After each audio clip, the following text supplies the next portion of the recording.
ही मी शेवग्याची भाजी आणल्या। ही भाजी अशी रात्रभर आता झाकून ठेवायची।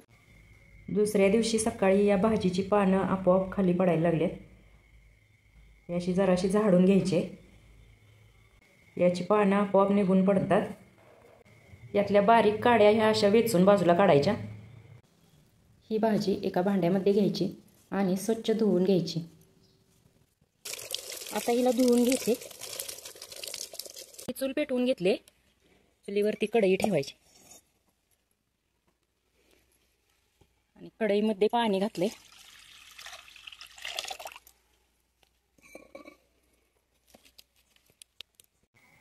या पाण्याला उकळी आली। आता या पाण्यामध्ये ही भाजी घालायची।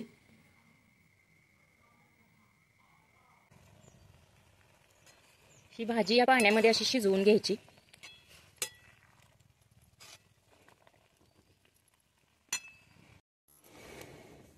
भाजी शिजते तोपर्यंत हा कांदा चिरून घेते।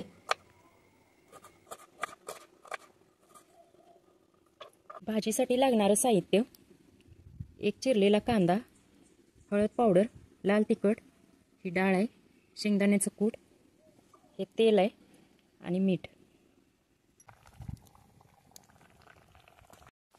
भाजी चांगली शिजली। आता यातलं पाणी काढून घ्यायचं। आता ही भाजी पिळून घ्यायची।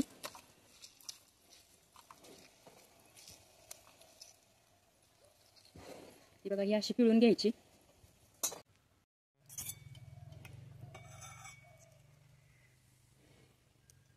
कढईमध्ये तेल घातले।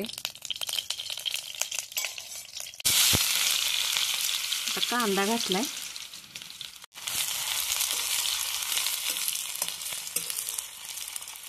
कांदा छान भाजलाय। हळद पावडर टाकते, थोडं लाल तिखट टाकते,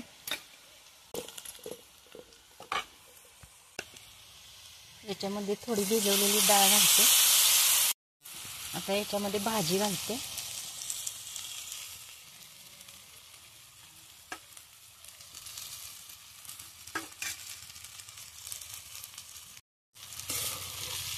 हलवून घेते।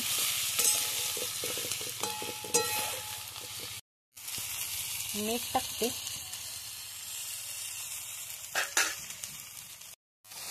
थोडं पाणी टाकते, शेंगदाण्याचं कूट टाकते,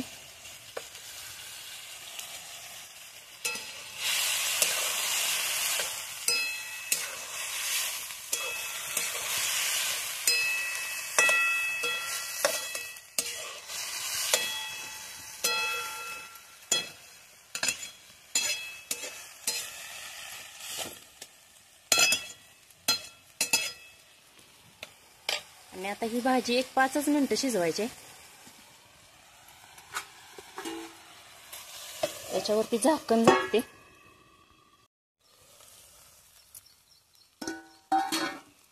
भाजी शिजून तयार झाली। एकदम छान अशी भाजी शिजली।